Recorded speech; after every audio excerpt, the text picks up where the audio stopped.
ආයුබෝවන් ආරෝග්‍ය life channel එකට අදත් ඔබ සාදරයෙන් පිළිගන්නවා. අද මම හිතුවා කතා කරන්න ඕනේ කියලා හැමෝටම වැදගත් වෙන දෙයක්. ඒ තමයි අපි කැමති අපේ දත් ටික ලස්සනට සුදු පාටට නිරෝගීව තියාගන්න. මේකට කරන්න පුළුවන් පොඩි ප්‍රතිකර්මයක්. ගෙදරදීම කරගන්න පුළුවන් ප්‍රතිකර්මයක් ගැන තමයි අද මම කතා කරන්නේ.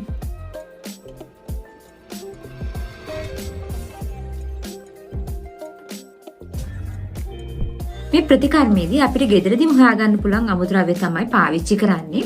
මේක සතියකට එකපාරක් කරන්න පුළුවන්.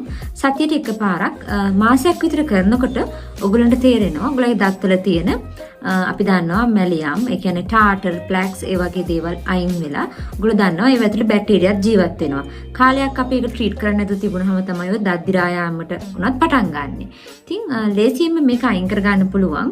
හැබැයි එකපාරකින් නෙමෙයි. ඔයගොල්ලෝ ගොඩාක් දත්වල ඒ කහ පාට ඒ මැලියම් වගේ බැඳලා තියෙනවා නම් සතියට එක වතාව වෙන්න මාසයක් විතර කරනකොට ඒවා ටික අයින් කරගන්න පුළුවන් වෙනවා. ඉතින් අපි ඉක්මනටම ගිහිල්ලා බලමු කොහොමද මේ අපේ දත් සුදු කරන, ඒ වගේම දත් නිරෝගී කරන මේ ගෙදරදීම කරගන්න සත්කාරය කරගන්න. අපිට මුලින්ම ඕන වෙනවා කොකනට් ඔයිල්.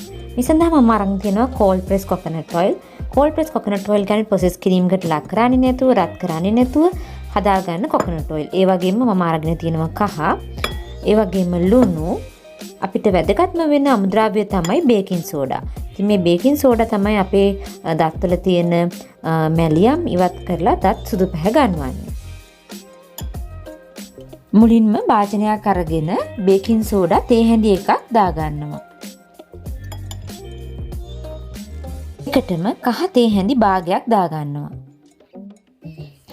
ඒ වගේම ලුණු තේ හැඳි භාගයක් දාගන්නවා. අවසාන අමුද්‍රව්‍ය වෙන පොල් තෙල් තේ හැඳි එකක් දාගන්නවා. ඊට පස්සේ අපි හොඳට මේක මික්ස් කර ගන්න ඕන. අද මම මේක හදාගත්තේ දෙන්නෙකුට හරියන ප්‍රමාණය. මොකද අද අපේ ගෙදර දෙන්නෙක් දත් සුදු කරගන්නයි යන්නේ. දැන් අපි බලමු කොහොමද මේක පාවිච්චි කරන්නේ. තේ හැඳි එකක වගේ ප්‍රමාණයක් ටූත් බ්‍රෂ් එකට අරගෙන තද කරන්නේ නැතුව සොෆ්ට් විදියට විනාඩියක් දෙකක් අතර කාලයක් බ්‍රෂ් කරන්න ඕනේ. අපි දත් මදිනකොට වුණත් ගොඩක් තදින් බ්‍රෂ් කරන්න හොඳ නැහැ. ඒකෙන් අපේ දත්වල තියෙන උඩම ස්තරයේ වෙන එනමල් එකට හානි වෙන්න පුළුවන්. දැන් ඕගොල්ලන්ගේ කට ඇතුළ කහ පාටට තියෙන්නේ. බය වෙන්න එපා. මේ කහවල ස්ටේන් එක කට හේදුවාම යනවා. අපි මේ විදිහට බ්‍රෂ් කරාට පස්සේ කට ඇතුලේ තියෙන බැක්ටීරියා, විෂ බීජ අයින් කර ගන්නත්, ස්ටේන් එක ඉක්මනින්ම අයින් කර ගන්නත් ඕගොල්ලන්ට පුළුවන් පොල් තෙල් තේ හැඳි එකක් වගේ කට ඇතුලේ දාලා විනාඩි 5ක් පමණ කලතලා එළියට දාන්න. මුඛයේ තියෙන බැක්ටීරියා, ඒ වගේම ඔයාලගේ දත් පිරවීම අතර තියෙන විෂ බීජ අයින් වෙන්න හොඳ ක්‍රමයක් ඒක. ඒක හරියට අපි උදෑසන නැගිට්ටාම කරන ඔයිල් පුලින් එක වගේ. ඔයිල් පුලින් සත්කාරය කරන හැටි දන්නේ නැති අයට ඒ ගැන වෙනම වීඩියෝ එකක් කරන්නම්. මේක කරද්දි වෙනම බ්‍රෂ් එකක් පාවිච්චි කරන්න පුළුවන් නම් හොඳයි. මොකද බ්‍රෂ් එක කහපාට වෙන නිසා. ඒ වගේම තදින් බ්‍රෂ් කරන්න එපා.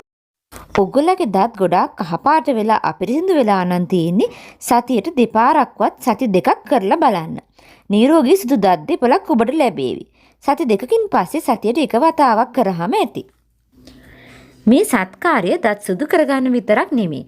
මුඛයේ ඇති බැක්ටීරියා ඉවත් කරගන්නත්, ඒ වගේම දත් දිරා යාම අඩු කරගන්නත් හොඳ ක්‍රමයක් වේවි. ඉතින් ඕගොල්ලොත් ගෙදරදීම මේ දත් සුදු කරගන්න ප්‍රතිකර්මය කරලා දත් නිරෝගීව තබා ගන්න උත්සාහ කරන්න.